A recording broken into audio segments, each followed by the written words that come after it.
Ah, yes. Ah, yes. I know it's early.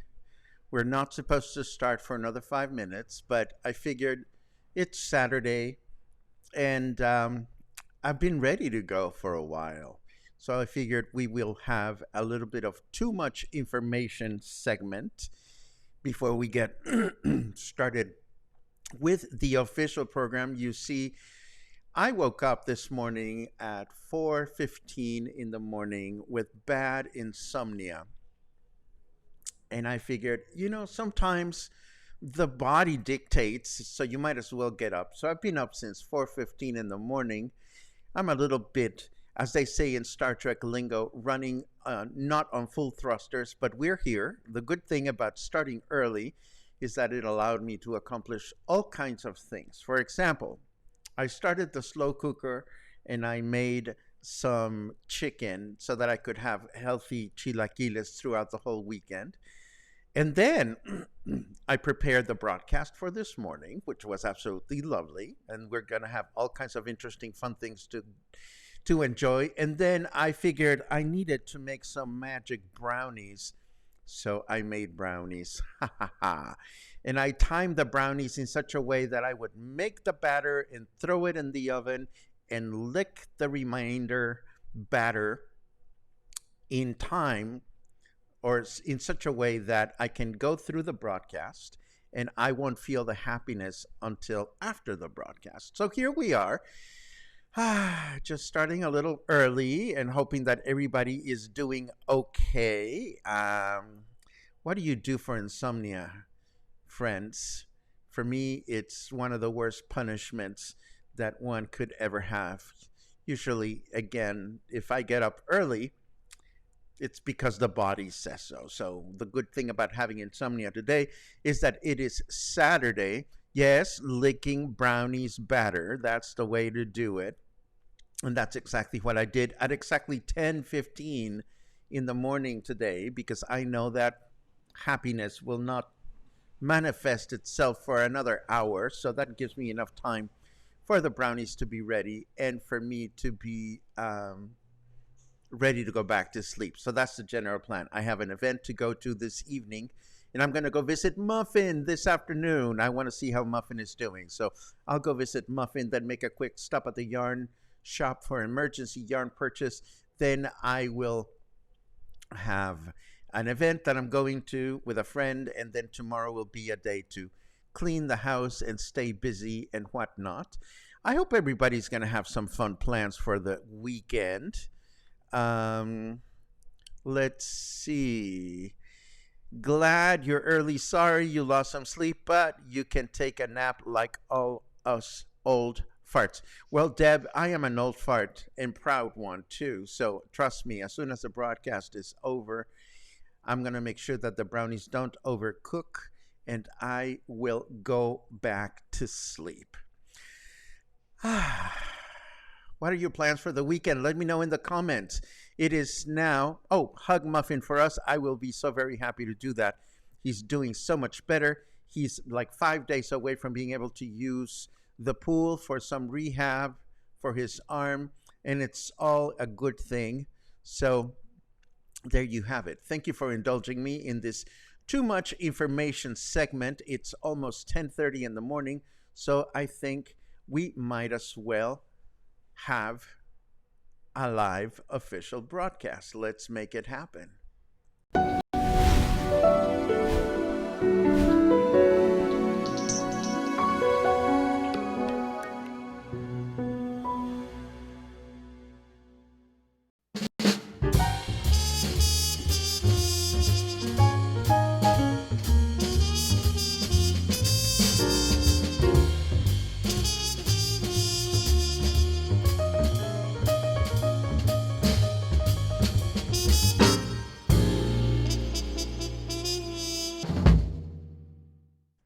And here we are. Good morning, everyone. Welcome to Coffee and Headlines, our morning get-together live here on Facebook, where we take a look at headlines from our city, state, and country. We take a look at your comments. We take a look at what's going on in the world that might be useful to us as a community of English-speaking locals living here in Puerto Vallarta. It is a pleasure to see you all this morning. It is Saturday, September 2nd. We have important things to celebrate today. I left the counting sheep or the bouncing sheep on, but I suppose we can lose the bouncing sheep, as I've already acknowledged that I had insomnia this morning. So bye-bye. There you go. Again, it's a pleasure to see you, and it is a pleasure to welcome anyone that is watching live for the first time, if that happens to be you.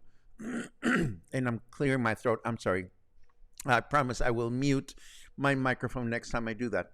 If that happens to be you and you're watching live for the first time, please let us know by writing the word new in your comment, and we'll be so very happy to give you a super awesome welcome. And if you have something really important to share, something that we wouldn't want to miss, it helps a great deal if you add a capital letter Q at the beginning of your comment.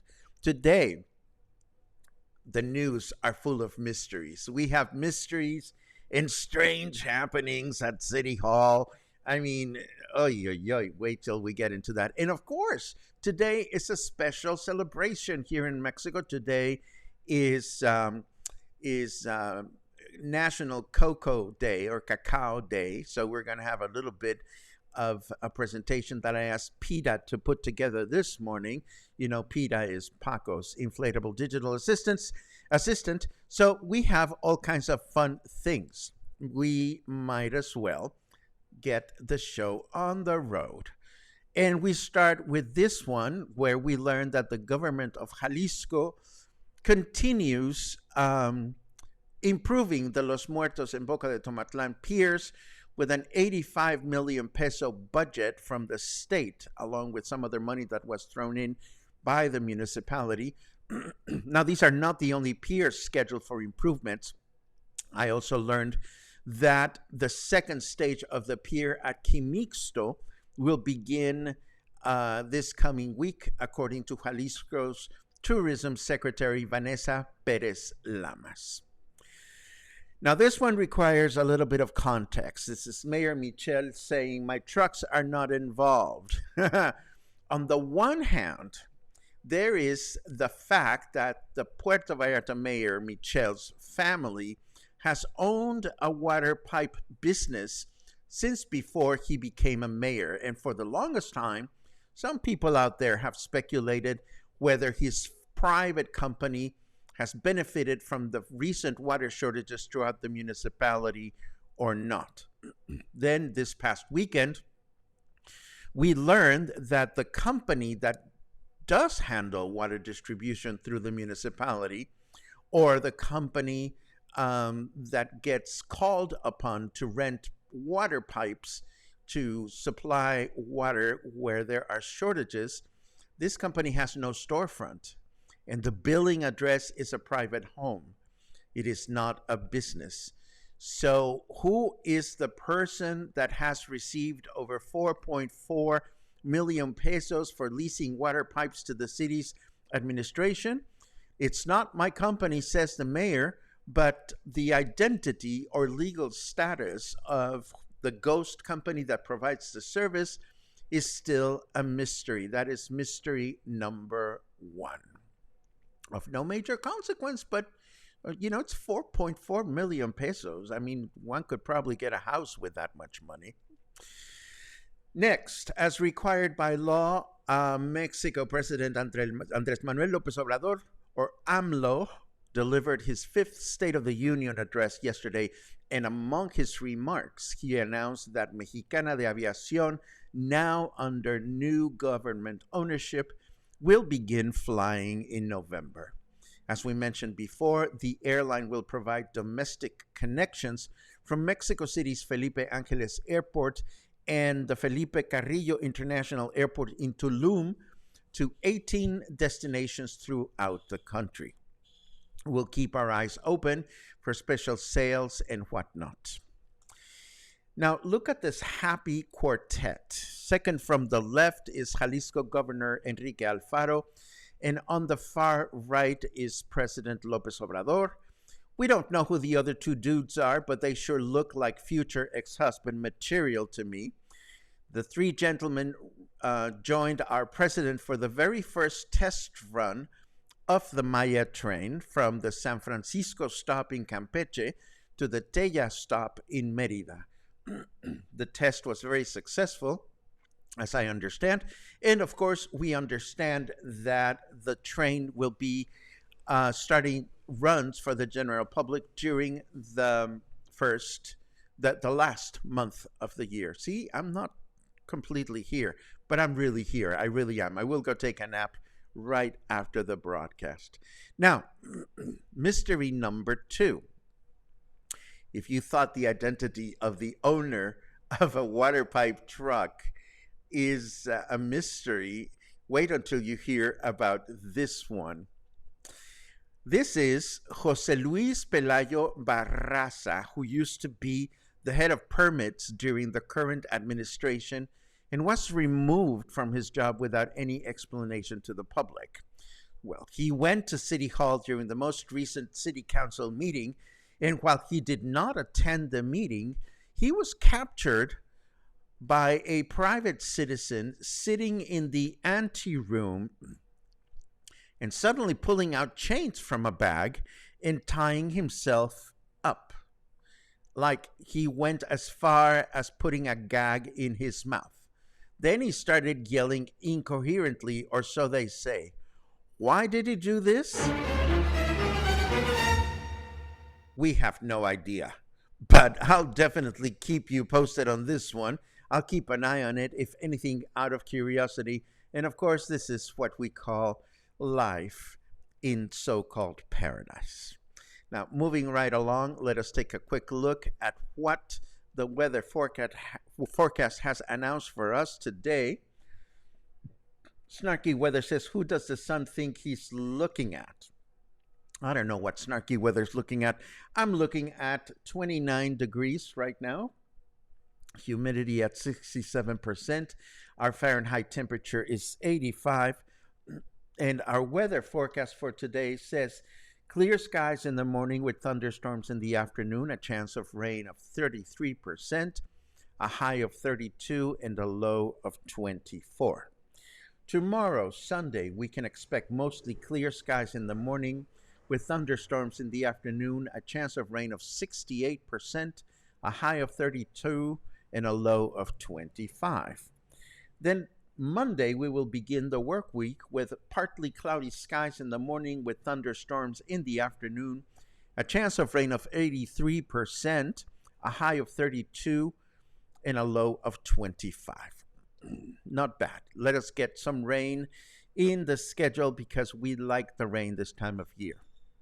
Moving right along, of course, today is Thank You Saturday. We take a second to acknowledge those of you that have joined Coffee and Headlines as members. And we have a couple of clusterites to thank, Dave Miller and Chris. I cannot say Chris's last name, but we know Chris to be the former owner of the Secret Wine Bar here in Puerto Vallarta. They joined as clusterites.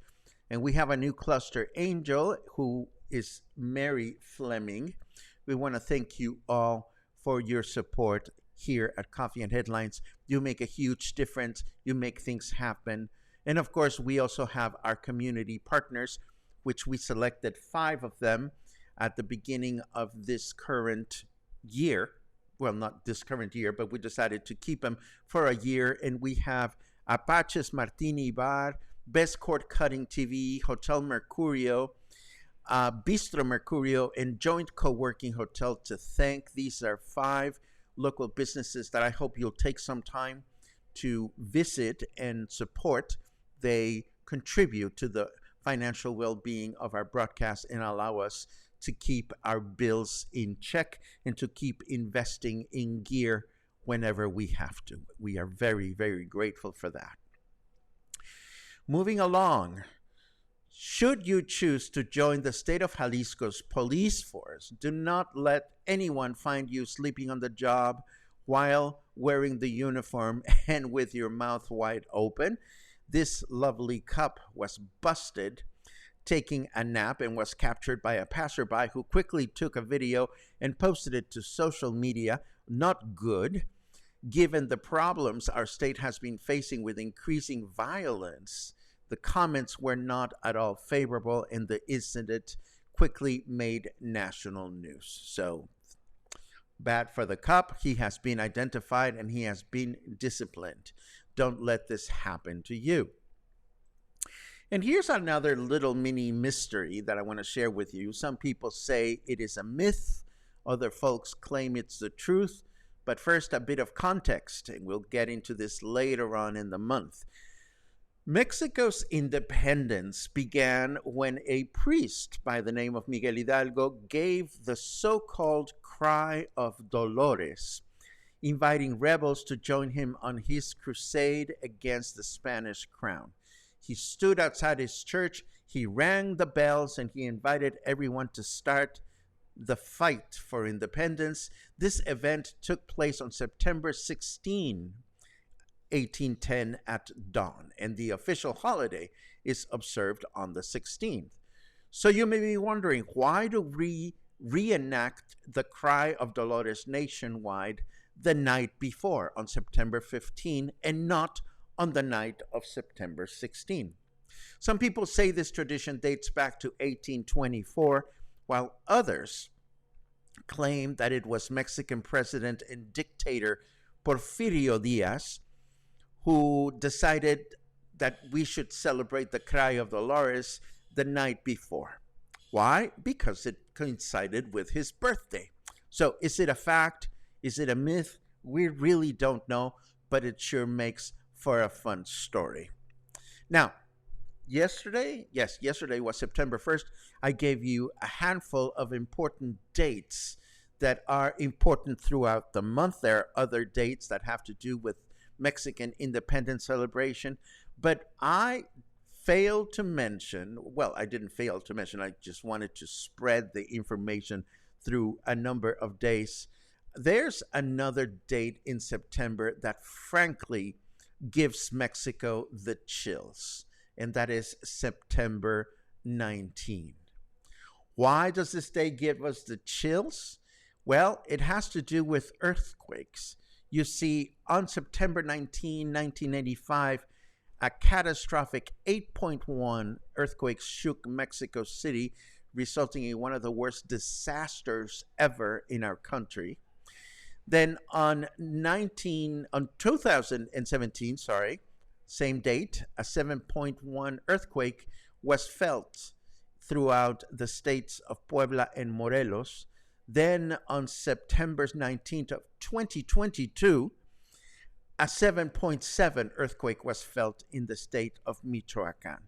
So you realize that's 3 major earthquakes that have happened in Mexico's history on the same date. And if you don't think that's spooky, I don't know what to tell you. All I can say is that this year on September 19, I will be either drinking a lot of coffee or I will be eating a lot of brownies. I still don't know exactly what I'm going to do, but it is a date that, given those past catastrophes, we take quite seriously. How bizarre.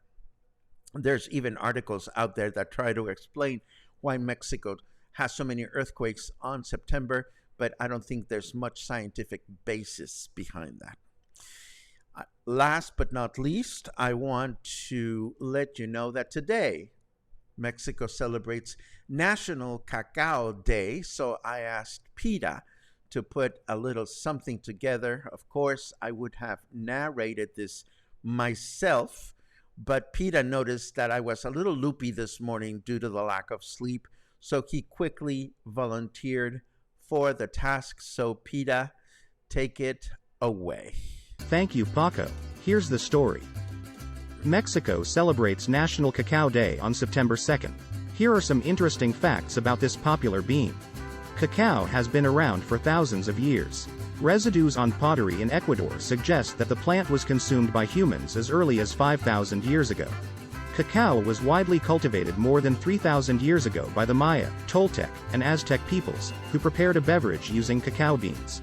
Christopher Columbus took cacao beans to Spain after his 4th voyage in 1502, and the Spanish conquistadors arriving in Mexico in 1519 were introduced to a chocolate beverage by the Aztecs. To the Aztecs, cacao was more valuable than gold. When Montezuma was defeated by Cortés in 1519, the conquistadors searched his palace and found huge quantities of cacao beans instead of gold, silver, or precious metals. In fact, cacao beans that grew in the equatorial region of Veracruz in Mexico were used as currency until 1737. In 1847, British chocolatier J.S. Fry and Sons created the first chocolate bar molded from a paste made of sugar, chocolate liquor and cocoa butter. Several years later, Peter and Henri Nestle created the Nestle Company and brought milk chocolate to the mass market. Dark chocolate is one of the best sources of antioxidants on the planet. Studies show that dark chocolate can improve your health and lower the risk of heart disease by improving blood flow and lowering your blood pressure.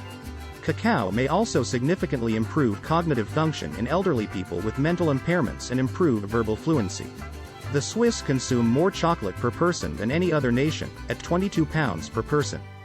Despite producing most of the world's cacao, Africans account for only 3% of chocolate consumption each year. Whether you're savoring a piece of dark chocolate for its antioxidants or indulging in a sweet treat, remember the fascinating journey of cacao that has shaped our world for millennia. Happy National Cacao Day. And that's the story today. Now back to you, Paco. Oh, honey, I love it when PETA looks at me that way. Thank you very much, PETA. It's so good to have a trustworthy, inflatable digital assistant. You know, he doesn't ask for much, just the occasional blowing, and he's ready to go. And that's what I have for you today. Now, let us take a quick look at your comments, and we'll take it from there. Let's see. We see, I love it. Albert says, what the fuck? Why are you starting so early? Well, I explained myself already. Let's see. Many, many, many good mornings. Many comments. I love it. My friend Carlos de Masur says, it's Saturday.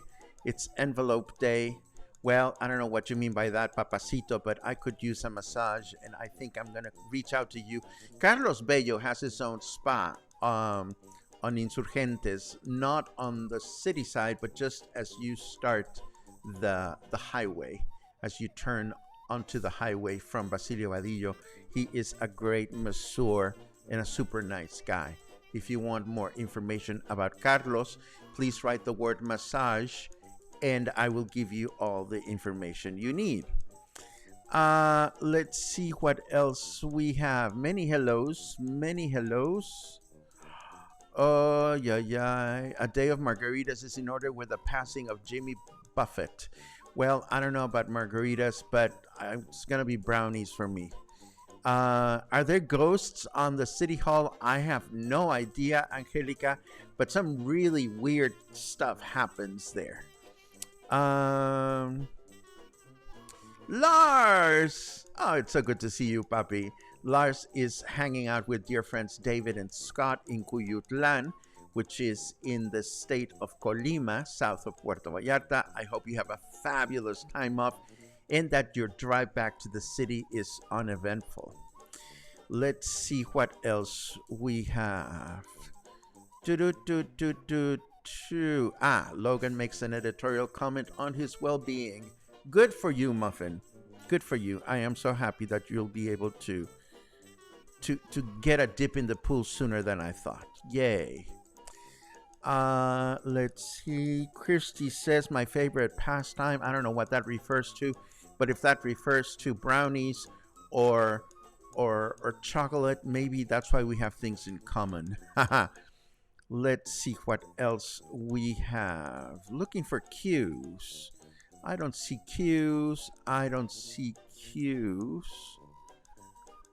Oh my goodness. Gina says I was in Mexico City for the last big one. Sorry to hear that. I remember the first big one, I was in school in Boston, and of course it took me weeks, if not over a month, to be able to call my family and find out that they were doing okay. We have a cue from Albert saying dark chocolate and red wine today. Maybe a bit of raicilla too. You know, that's what I need. Dark chocolate and red wine. That sounds better than margaritas for me, with all due respect to the late Jimmy Buffett. Let's see what else we have. Looking for cues. There's a cues. Gina asks, what class this week? I don't know about any classes. I don't know what you're referring to, my dear Gina. So to quote you, where is our Gina? Where is our confused Gina? Here she is. When Gina asks what class is going on, I ¿Qué say, es eso? No entiendo. I know. Good wine tasting was the aforementioned pastime. Gotcha. My cousin Norma from Chicago. It's great to see you, Bobby. Te tengo un chisme, but I'll tell you later. Let's see what else. I think we're done. And I'm starting to feel a little happy to be here. So maybe this is a good time to wrap our broadcast. We don't have anything else going on. This is Saturday, so it is a good time to call it quits. I hope you all have a wonderful weekend. I know it's going to be a great weekend for me, so I'm excited to spend some time with a good friend later on today, take a well-deserved nap right after we're done with the show notes, and clean the house and do this, that, and the other tomorrow. Have a great weekend, and I'll see you again on Monday for more news and more stories. Take care.